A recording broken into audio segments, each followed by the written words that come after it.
Hey guys, welcome back, and for this video I'm going to show you how to delete a home screen page on iPhone. So first, what you want to do is go to your home page, then tap on a blank space on your home page, tap and hold on your screen.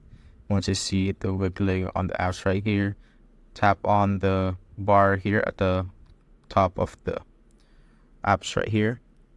So this will pop up. So I'm just going to show you again. So you need to tap on the search bar right here. So if I click on it, this is the search bar.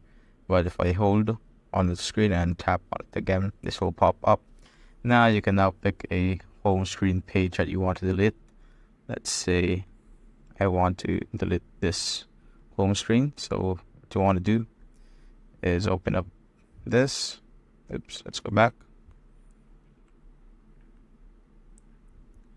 So this, click on uncheck the circle right there, then tap on the remove sign at the top left corner of that home page. So remove, and once you're done with that, just click on done. Now it will not be here, but it will only remove the home page. The apps will still be on the App Store. So as you can see, all the apps there is still on my app library. And that's basically it, guys. If you have found this video helpful, simply leave a like below or subscribe because it helps reach more people. See you on the next one.